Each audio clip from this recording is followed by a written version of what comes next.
भोलेनाथ की अद्भुत कथा। मृत्यु से भी परे।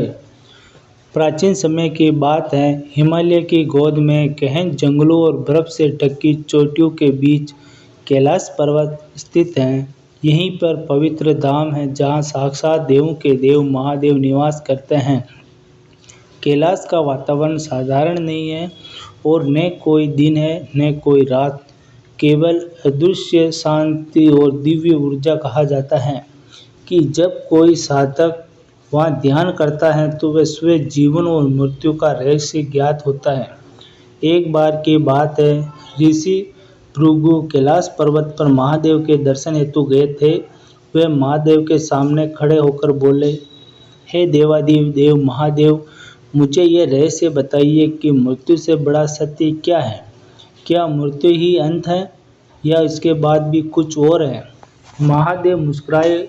उनकी जटाओं से गंगा की कलकल धारा बह रही थी। इनके नेत्र बंद थे और चारों ओर केवल शांति छाई हुई थी। उन्होंने धीरे से अपनी तीसरी आंख खोली और कहा, ऋषि, मृत्यु कोई अंत नहीं, मृत्यु तो केवल एक द्वार है। एक द्वार है आत्मा के अगले सफर का। इतना कहकर महादेव ने अपना त्रिशूल उठाया और आकाश की ओर संकेत किया। अचानक वातावरण बदल गया।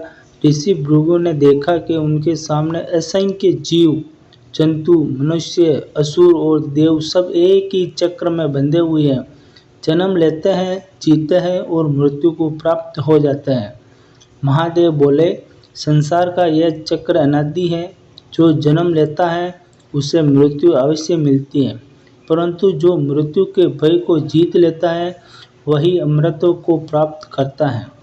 ऋषि भृगु ने उत्सुकता से पूछा, हे महादेव, अमरत्व कैसे पाया जाता है?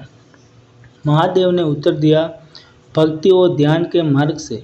जब कोई प्राणी अपने अहंकार, वासना और मोह का त्याग देता है तभी वह मुझे प्राप्त होता है, और जो मुझे प्राप्त हो जाता है उनके लिए मृत्यु का कोई अस्तित्व नहीं रहता। मृत्यु लोक की यात्रा। यह कहकर महादेव ऋषि को अपने साथ मृत्यु लोक की यात्रा पर ले गए। वे दोनों यमराज के लोक पहुँचे। वह असंख्य आत्माएं अपनी अपनी गति की प्रतीक्षा कर रही थी। कोई स्वर्ग जा रहा था, कोई नरक। सबके कर्मों के आधार पर उनका मार्ग तय हो रहा था। ऋषि ने यह देखकर विचलित हो गए और बोले, हे नाथ, यह दृश्य भयावह है। मृत्यु के बाद आत्मा कितनी असहाय हो जाती है। महादेव बोले, इसलिए मैं मृत्युंजय कहलाता हूँ।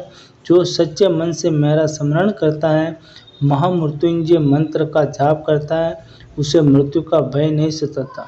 जब मृत्यु उसके पास आती है मैं स्वयं उसे अपने त्रिशूल से मुक्त कर देता हूँ। महादेव ने कहा, ऋषि, मैं तुम्हें एक उदाहरण देता हूँ। ये एक कथा है मेरे भक्त मार्कंडेय की। मार्कंडेय ऋषि बचपन से ही महादेव के परम उपासक थे। उनके भाग्य में केवल 16 वर्ष की आयु तक जीवन लिखा था।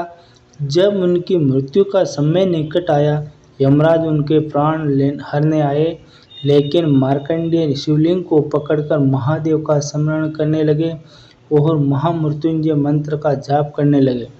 यमराज ने अपना फंदा फेंका जो सीधे शिवलिंग पर जा पड़ा। उसी क्षण महादेव प्रकट हुए। महादेव ने क्रोध में अपना त्रिशूल उठाया और यमराज को परास्त कर दिया।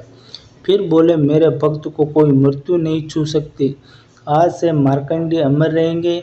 इस प्रकार मार्कंडेय ऋषि सदा के लिए मृत्यु से मुक्त हो गए। महादेव ने अंत में ऋषि भृगु से कहा, हे ऋषि, मृत्यु का भय केवल उन लोगों को सताता है जो संसार में मोह और पाप में डूबे रहते हैं, लेकिन जो मुझे अपना मित्र, पिता और ईश्वर मानकर मेरा भजन करता है उनके लिए मृत्यु भी एक उत्सव बन जाती है। ऋषि भृगु ने नतमस्तक होकर प्रणाम किया और कहा, हे भोलेनाथ, मैं अब समझ गया कि आप ही मृत्यु के स्वामी हैं और आप ही मोक्षदाता। महादेव कैलाश पर्वत पर अपने ध्यान में लीन हो गए और वातावरण में फिर वही दिव्य शांति छा गई। ओम नमः शिवाय। हर हर महादेव।